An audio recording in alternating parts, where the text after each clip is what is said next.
মিত্ৰতাৰ ক্ষেত্ৰত যাক দায়িত্ব দিয়া হৈছিলে ভূপেন বৰাই আজিৰ দিনটোতে তেওঁ পদত্যাগ পত্ৰ প্ৰেৰণ কৰিছে দলৰ শীৰ্ষ নেতৃত্বলৈ। আৰু আমি তেখেতৰ পৰা কিছু প্ৰতিক্ৰিয়া আমি ল'বলৈ যত্ন কৰিম যে আজিৰ দিনটোত দেখা গৈছে ভূপেন বৰাৰ দৰে এগৰাকী কংগ্ৰেছৰ শীৰ্ষ নেতাই পদত্যাগ পত্ৰ প্ৰেৰণ কৰিছে দল ত্যাগৰ।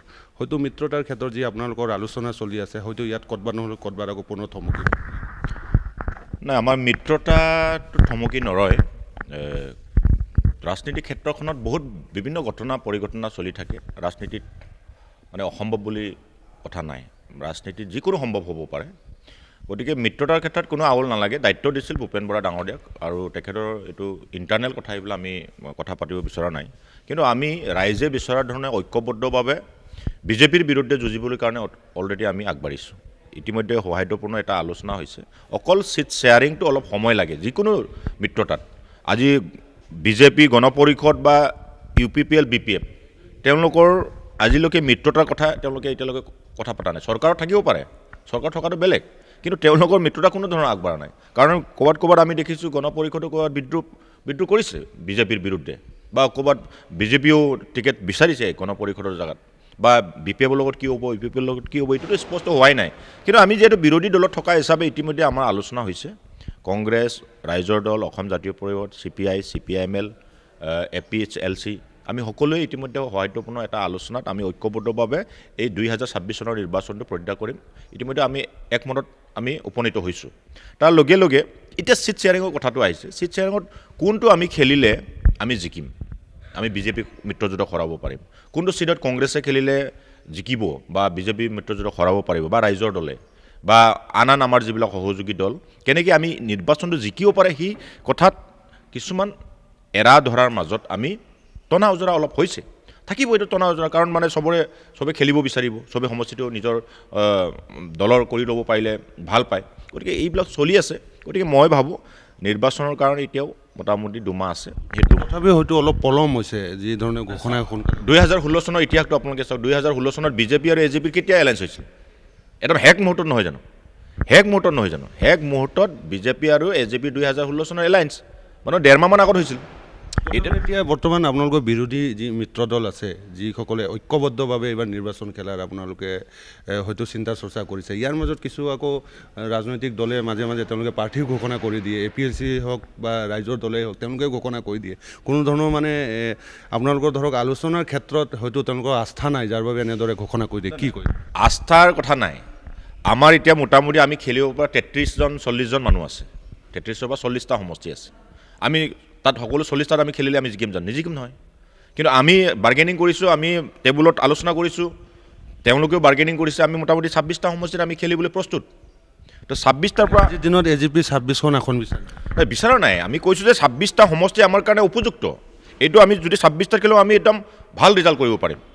গতিকে তাত আমি যিহেতু এলায়েন্সৰ যিহেতু সহযোগী দল আছে, ৰাইজৰ দল আছে, কংগ্ৰেছ আছে, বা আন যিবিলাক CPI, CPIML বা APHLC আছে, আমি এই 26টাৰ ভিতৰত আমি চিট শ্বেয়াৰিঙত কিমান আহিব, টেবুলত কিমান আহিব, সেইটোতো হিচাপ কৰিব লাগিব। কিন্তু আমি কেণ্ডিডেট আমাৰ আছে তাত 26টা সমষ্টিত উপযুক্ত কেণ্ডিডেট আমাৰ আছে। যেনেকৈ অখিল গগৈ ডাঙৰেও প্ৰায় 40টামান কৈছিল, কিন্তু এতিয়াতো 15টাত তেওঁ আহিছে। 15টাত তেওঁ মানে এইখিনি মানে উপযুক্ত মানুহ, এইখিনি উপযুক্ত আমাৰ সমষ্টি কৈছে। আৰু কংগ্ৰেছো 100টাত খেলিম বুলি কৈছে, 26টা অলৰেডি এৰিছে। গতিকে 100টাৰ পৰা তেওঁলোকে আৰু কমাই ল'ব পাৰে নেকি? কাৰণ মানে এটা আঞ্চলিক শক্তিক মৰ্যাদা দিব লাগিব, বা আমি সহযোগী দলসকলক তেওঁলোকে মৰ্যাদাপূৰ্ণভাৱে ৰাখিব পাৰিলেহে বিজেপিতকৈ এডভান্টেজত থাকিব। নহ'লে বিজেপি এনেকুৱা কাম কৰি দিব, আমি আঞ্চলিক দলটোক বেছি সন্মান কৰোঁ, আমি আঞ্চলিক দলটোক বেছি চিট দিওঁ, তেনেকৈ যদি কৈ দিয়ে কালি বিজেপি এডভান্টেজত থাকিব। গতিকে আজি প্ৰাসংগিক কোন অসমত? প্ৰাসংগিক বিজেপি মিত্ৰজোঁটৰ বিৰোধী দেখা জনসাধাৰণে প্ৰাসংগিক হৈ আছে। জনতাই বিজেপিৰ পৰা পৰিত্ৰাণ পাব বিচাৰিছে, সেইকাৰণে আমি ঐক্যবদ্ধ হৈছোঁ। ৰাইজৰ আহ্বান, ঐক্যবদ্ধভাৱে নিৰ্বাচন খেলিব লাগে, বিজেপিক হৰাব লাগে। গতিকে এই ক্ষেত্ৰতে আৰু কিন্তু তাত কাৰণে কংগ্ৰেছক বাছি লোৱা নাই, কোনো জাতীয় পৰিষদক বাছি লোৱা নাই, কোনো ৰাইজৰ দলক বাছি লোৱা নাই। আমাক উমৈহতীয়াভাৱেহে বাছি লৈছে ৰাইজে, সেইটো মূল মন্ত্ৰ। গতিকে ঐক্যবদ্ধভাৱে নিৰ্বাচন খেলিম। তাত চিট ধৰি লওক CPI, CPIML মোটামুটি কেইবাটাও চিট তেওঁলোকে ঘোষণা কৰিছে, নামে ঘোষণা কৰিছে। তেওঁলোকে আমি দিলোৱে সেইটোতো কোৱা নাই নহয়, সেইটো টেবুলত আলোচনা হ'ব। তেওঁ মানে ধৰি লওক 7টা বিচাৰিছে, 7টাৰ পৰা কিমানটা চিটত তেওঁলোকে খেলিব, এইটোতো চূড়ান্ত হ'ব টেবুলত। গতিকে এইবিলাক ভিতৰুৱা কথাৰ বাবে আমি ঠিকেই আছোঁ, ভিতৰুৱাভাৱে আমি নিজে ঠিক আছোঁ। কিন্তু বাহিৰত মানে বিজেপি মিত্ৰজোঁট বা বিজেপি যিবিলাক এজেণ্ডা, তেওঁলোকে সদায় নেৰেটিভ দিব যে মিত্ৰতা মানে নহ'ব, ঐক্যবদ্ধ নহ'ব বা তেওঁলোকৰ মাজত আউল লাগিছে, তেনেকুৱা ধৰণৰ মানুহৰ মাজত বিভ্ৰান্তি সৃষ্টি কৰা তেনেকুৱা নেৰেটিভ এৰি দিয়ে যে যাতে হতাশত ভুগক। কিন্তু আমি ভিতৰত ঠিকেই আছোঁ। কাৰণ আৰু মিডিয়াবিলাক চাব আপোনালোকে, মোটামুটি মিডিয়াই তেওঁলোকৰ কথা মতে বেছিকৈ প্ৰচাৰ কৰেই। আমি সেইকাৰণে কৈছোঁ যে মিডিয়াত ওলোৱা চব কথাটো সঁচা হ'ব নোৱাৰে। গতিকে আমি নিজে ভাবিকে আমি ভিতৰত আমি ঠিক আছোঁ।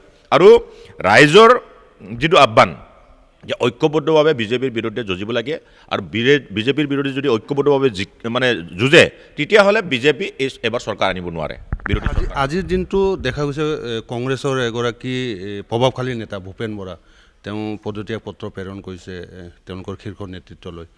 হয়তো ক'ৰবাত নহয় ক'ৰবাত কংগ্ৰেছৰ কাৰণে এয়া এক ক্ষতিকাৰক হ'ব পাৰে, কিয়নো তেওঁ বহুত দিন ধৰি তেওঁৰ দলটো তেওঁ চলাই গৈছিলে, সভাপতি আছিলে, তেওঁক দায়িত্ব দিয়া হৈছিলে মিত্ৰতাৰ ক্ষেত্ৰতো। এতিয়া কি ভাবে আপোনালোকে, যিহেতু 19 তাৰিখ বা 20 তাৰিখৰ ভিতৰত আপোনালোকৰ ঘোষণা হোৱাৰ কথা আছিলে, এতিয়া হয়তো পুনৰ পলম হৈ যাব পাৰে, কি? মই তাৎক্ষণিক প্ৰতিক্ৰিয়া দিব বিচৰা নাই ভূপেন বৰা ডাঙৰীয়া। ভূপেন বৰা ডাঙৰীয়া খুব মানে তেওঁ ৰাজনীতিভাৱে বিচক্ষণতা থকা ব্যক্তি, আৰু তেওঁলোকৰ এটা ভিতৰ চোৱা এটা কথা, কি কাৰণে তেওঁ মানে পদত্যাগ কৰিবলগীয়া হৈছে। নিশ্চয়কৈ তেওঁলোকে এইটো মানে এটা আলোচনাৰ জৰিয়তে নিশ্চয় ভূপেন বৰাক আহ্বান জনাব। মই ভাবিছোঁ তেওঁ যিটো দায়িত্ব দিছে সেই দায়িত্ব মৰ্যাদাপূৰ্ণভাৱে পালন দিব পাৰিব লাগিছিল। গতিকে সেই ভিতৰুৱা কথাটো আমি ক'ব বিচৰা নাই। কিন্তু আপোনাৰ ফালৰ পৰা কি চাওক, যে মই কৈছোঁৱেই ৰাজনীতিক অসম্ভৱ বুলি কথা নাই। কোনোবা দলত থাকিব, কোনোবা দলত নাথাকিব, যুঁজিব লাগিব। ৰাইজে কোনটো বিচাৰিছে সেইটোৱে কথা। ৰাইজে ভূপেন বৰাক বিচাৰিছেনে, ৰাইজে গৌৰৱ গগৈক বিচাৰিছেনে, ৰাইজে অখিল গগৈক বিচাৰিছেনে, ৰাইজে লুৰিণজ্যোতি গগৈক বিচাৰিছেনে, ৰাইজে বেলেগক বিচাৰিছে, সেইটো ৰাইজৰ ওপৰৰ কথা। গতিকে কোনোবা দল এৰিব, কোনোবা দল বেলেগ দললৈ যাব বা বিজেপিৰ পৰা কোনোবা পদত্যাগ কৰিব, এইটো ক্ষতি কৰিব বুলি মই নাভাবোঁ। বিজেপিৰ পৰাও তেনেকুৱা বহুতে পদত্যাগ কৰিব। অলৰেডি ৰাজেন গোহাঁই পদত্যাগ কৰি আমাৰ দললৈ আহিছে। তাৰ পাছতো তেওঁলোকে বিজেপিটো নাইকিয়া হৈ গৈছে, নাইকিয়া হৈ যোৱা নাই। কংগ্ৰেছৰো বহুত তেনেকুৱা বিজেপিলৈ গৈছে বা বেলেগ দলত গৈছে, তৎসত্বেও কংগ্ৰেছ নাইকিয়া হৈছে নেকি? নাই। আমাৰ জাতীয় পৰিষদৰ পৰা বহুত মানুহ গৈছে, বহুত মানুহ আহিছে। গতিকে আহিব যাব এইটো বেলেগ কথা, কিন্তু পদত্যাগ কৰিলে শেষ হৈ নাযায়। কিন্তু ভূপেন বৰাৰ দৰে যিগৰাকী প্ৰভাৱশালী নেতা, আমি বিচাৰোঁ তেখেতৰ ৰাজনৈতিক অভিজ্ঞতা যথেষ্ট। গতিকে আমি ভাবোঁ তেওঁ পুনৰ বিবেচনা কৰক। মোৰ ফালে গৌৰৱ গগৈ হয়তো তেওঁৰ সৈতে পুনৰ আলোচনাত কৰি হয়তো দললৈ পুনৰ অনাৰ কাৰণে হয়তো চেষ্টা কৰিব লাগে। নাই, নিশ্চিতভাৱে তেখেতসকলৰ ভিতৰুৱা কথা তেখেতসকলে নিজা কথা পাতিব। মই আহ্বান জনাম যে ভূপেন বৰাৰ দৰে নেতাটোক মানে মৰ্যাদাপূৰ্ণভাৱে ৰাখিব পৰাটো কংগ্ৰেছৰ এটা মানে এছেট বুলি মই ভাবোঁ। দেখা গৈছে বিন্নাকান্দি সমষ্টিত আপুনি 2টা দিন ধৰি হয়তো বিভিন্ন সভা সমিতিত আপুনি অংশগ্ৰহণ কৰি আছে। এইবাৰ কি AGPয়ে বিন্নাকান্দি সমষ্টিত প্ৰাৰ্থী আগবঢ়াবনে? বদৰুদ্দিন আজমলৰ পৰা আপোনালোকে সেই সমষ্টিখন হয়তো উদ্ধাৰৰ কাৰণে হয়তো কেতিয়াবা যদি আপোনালোকক দলৰ প্ৰাৰ্থী যদি নাথাকে, কংগ্ৰেছৰ যদি প্ৰাৰ্থী প্ৰক্ষেপ কৰে, কেনেধৰণৰ আপোনাৰ সহায় হ'ব? নাই, নিশ্চিতভাৱে আমি মূল এজেণ্ডা হ'ল বদৰুদ্দিন আজমলক ৰাজনৈতিকভাৱে বিদায় দিব লাগে। আৰু অলৰেডি তেওঁ ৰাজনৈতিকভাৱে একাষৰীয়া হৈছে। কেৱল বিজেপিৰ অক্সিজেনত তেওঁ চলি আছে। বিজেপিয়ে তেখেতক যেনে তেনে জীয়াই ৰাখি বিজেপিয়ে তেখেতক গালি পাৰি যাতে ভোট ল'ব পাৰে, আৰু তেখেতক গালি পাৰি বিৰোধীলৈ আহিবলগীয়া ভোটটো যাতে বদৰুদ্দিনক দিয়াব পাৰে, সেই এজেণ্ডাতে বিজেপিয়ে চলাই থকাৰ কাৰণে বদৰুদ্দিন আজমল আছে। নহ'লে দিনত বদৰুদ্দিন আজমল বিজেপিৰ কথা মতে নাই, নিশ্চিতভাৱে বিজেপিৰ কথা মতে তেওঁ চলি আছে। সেইকাৰণে কোনো ধৰণৰ বিজেপিৰ বিৰোধী তেওঁ কথা নকয়। আজিকালি তেওঁ বিৰোধী দল কংগ্ৰেছৰ বিৰোধী কথা কয়, জাতীয় পৰিষদৰ বিৰোধী কথা কয়, অখিল গগৈ ৰাজ্য দলৰ বিৰোধী কথা কয়, কিন্তু বিজেপিৰ বিৰোধী কথা কোৱা দেখিছে জানো? ইমান যে হিমন্ত বিশ্ব শৰ্মা এটা ভিডিঅ' ভাইৰেল হৈছে বিজেপি পেছৰ পৰা, গতিকে সমগ্ৰ বিশ্বত চৰ্চিত হ'ল, সমালোচিত হ'ল, তাৰ পাছতো এটা প্ৰতিক্ৰিয়া নাই, এটা গৰিহণা নাই, এটাও সকিয়নি নাই। আৰু সকিয়নি এনেকুৱা দিব যাতে বিজেপি এডভান্টেজত থাকে। গতিকে বদৰুদ্দিন আজমল ৰাজনৈতিকভাৱে অপ্ৰাসংগিক হ'বলৈ গৈ আছে বিৰোধী আছিল ৰাজনীতিত, কিন্তু তেওঁ ৰাজনীতিক মানুহক একো দিব পৰা নাই। তেওঁ যেনেকৈ ৰাজনৈতিক দল এওঁদেৱ খোলাৰ পাছত মানুহে যিটো আশা আকাংক্ষা কৰিছিল, আজি 20 বছৰ প্ৰমাণ চালে তেখেতক 10জনৰ পৰা 18জনলৈকে বিধায়ক দিলে, কিন্তু তেওঁ ৰাইজৰ সমস্যা সমাধান কৰিলে জানো? তেওঁ সংখ্যালঘু ৰাইজৰ কাৰণে কিবা এটা ইছ্যু আপুনি সমাধান কৰিছে বুলি কওকচোন? ক'তোতো কৰা নাই।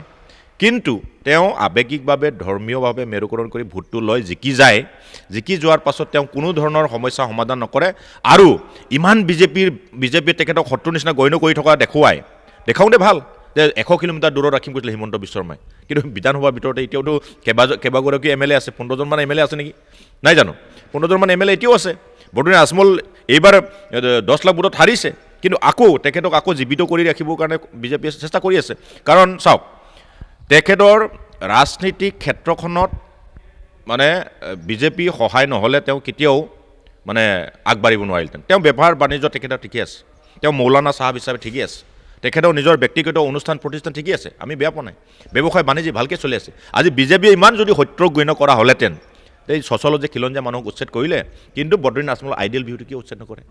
কিয় বদৰুদ্দিন আজমলৰ আগৰ ব্যৱসায় যদি তেখেতে, আমি আগৰ ব্যৱসায় কৰাসকলক আমি বেয়া পোৱা নাই, ভাল পাইছোঁ, আগৰটো আমাৰ টেক্সো ফ্ৰী কৰিছে, এইটো বেয়া কথা নহয়, কিন্তু ইমান সুবিধা কেনেকৈ পালে যে প্ৰতিটো এয়াৰপৰ্টত মানে আপোনাৰ বদৰুদ্দিন আজমলৰ মানে আজমল পাৰফিউমৰ কেনেকৈ আপুনি প্ৰতিষ্ঠান দেখিছে নহয়, শ্ব'ৰুম দেখিছে নহয়, দেশে বিদেশে ইমান চলি আছে, কোনো ইডি ৰেড নাই, কোনো ইনকাম টেক্স ৰেড নাই, কিমান মানে বুজাবুজি থাকিব লাগিব। নিশ্চিতভাৱে বিজেপিয়ে যদি বদৰুদ্দিন আজমলক সঁচাকৈ বেয়া পোৱা হ'লেহেঁতেন, তেখেতকতো বিভিন্ন ধৰণৰ বাধা কৰিলেহেঁতেন, কিন্তু ক'ৰবাত বাধা দিয়া দেখিছে জানো? মই সেইকাৰণে কৈছোঁ, তেখেতসকলৰ গোপন বুজাবুজি আছে, আৰু কেতিয়াবা মুখ্যমন্ত্ৰীক তেওঁ প্ৰশংসা কৰে, ৰাজ্যসভা নিৰ্বাচনতো বিজেপিক তেওঁ ভোট দিয়াইছে, এইবিলাক কথাটো চবেই গম পোৱা হৈছে। আৰু খিলঞ্জীয়া মানুহ আৰু যিখিনি তেওঁ মানে সংখ্যালঘু মানুহৰ মাজত মানে বিভাজন আনা, মানে 20 বছৰৰ পৰা সেইটোৱে কৰি আছে। এতিয়া সেইকাৰণে কৈছোঁ যে ৰাজনৈতিকভাৱে তেওঁক বিদায় দিব লাগে, কোনো ৰাজনৈতিক ক্ষেত্ৰখনত তেওঁৰ প্ৰয়োজন আৰু নাই, আৰু যিমান তেওঁ ৰাজনীতি কৰিব ইমান বিভাজন হৈ থাকিব, আৰু সেই বিভাজনটো হোৱাটো বিজেপিও বিচাৰি থাকে। গতিকে আমি ভাবিছোঁ যে এটা ইনক্লুচিভ, আমি সকলোকে লৈ সকলোৱে মৰ্যাদাপূৰ্ণভাৱে অধিকাৰ সমমৰ্যাদা যাতে পায়, সেই ৰাজনীতি আমি কৰিবলৈ আহিছোঁ। আৰু বিশেষকৈ বিন্নাকান্দি সমষ্টিত যিটো কাম কৰিব লাগিছিল, বিন্নাকান্দি সমষ্টিৰ মানুহে বদৰুদ্দিন আজমলক অতিথি নিচিনাকৈ দেখি পাইছে, কাৰণ মানে তেওঁ ব্যৱসায় কৰে ডুবাইত, দেশে বিদেশে, ডুবাইত কৰে, থাকে মুম্বাইত, আৰু অৱহেলা কৰে হোজাইবাসীক, নহয় জানো, বিন্নাকান্দিবাসীক। আজি বিন্নাকান্দিৰ চুকে কোনে কিমান সমস্যা, একো জৰ্জৰিত সমস্যা, আজি কোনো ধৰণৰ ৰাজহুৱা অনুষ্ঠানটো তেওঁ কোনো গঢ় দিয়া নাই, কোনো ৰাস্তা বনোৱা নাই, কোনো গৰাখহনীয়াত যিটো মানে আপোনাৰ কপিলী নৈৰ গৰাখহনীয়াত যিসকল মানুহ ক্ষতিগ্ৰস্ত হ'ল, তেওঁলোকক কোনো ধৰণৰ পুনৰ সংস্থাপন বা কোনো ধৰণৰ তেখেতসকলক মানে সাহায্য প্ৰদান কৰা নাই। আৰু তাৰ লগে লগে আপুনি বিজ্ঞান শাখা নাই ইয়াত, মানে আপোনাৰ যিটো এখন মহাবিদ্যালয় আছে, যিটো আপোনাৰ আনফৰ, এই মহাবিদ্যালয়ত কোনো ধৰণৰ তেওঁ মানে তাত বিজ্ঞান শাখাও বিচৰা নাই, কিন্তু নিজৰ অনুষ্ঠান কিন্তু ঠিকেই আছে তেখেতৰ। গতিকে ৰাজহুৱা অনুষ্ঠান একেবাৰে জহি কৰি গৈছে, আৰু বিশেষকৈ বিন্নাকান্দি মানুহক তেখেতে তলা চাবি দি বন্ধ কৰি তেওঁলোকৰ মৌলিক অধিকাৰৰ পৰা বঞ্চিত কৰাই তেওঁ কেৱল ৰাজনীতি কৰি আছে। গতিকে এই ৰাজনীতিটো অৱসান বিচাৰিছে ৰাইজে। সেইকাৰণে ভাবোঁ বিন্নাকান্দি, বিশেষকৈ বদৰুদ্দিন আজমলটো হৰুৱাটো দায়িত্ব জনসাধাৰণৰ, আমি সেইকাৰণে নেতৃত্ব ল'ব বিচাৰিছোঁ, আৰু বিশেষকৈ আমি অসম জাতীয় পৰিষদ চবতছে আগত আছোঁ। আপুনি বিচৰা বাতৰি পাব কেৱল নিউজ 18 এপত। নিউজ 18 এপ ডাউনলোড কৰিবলৈ স্কেন কৰক এই QR কোড। গুগল প্লে ষ্টৰতো পাব এই নিউজ 18 এপ।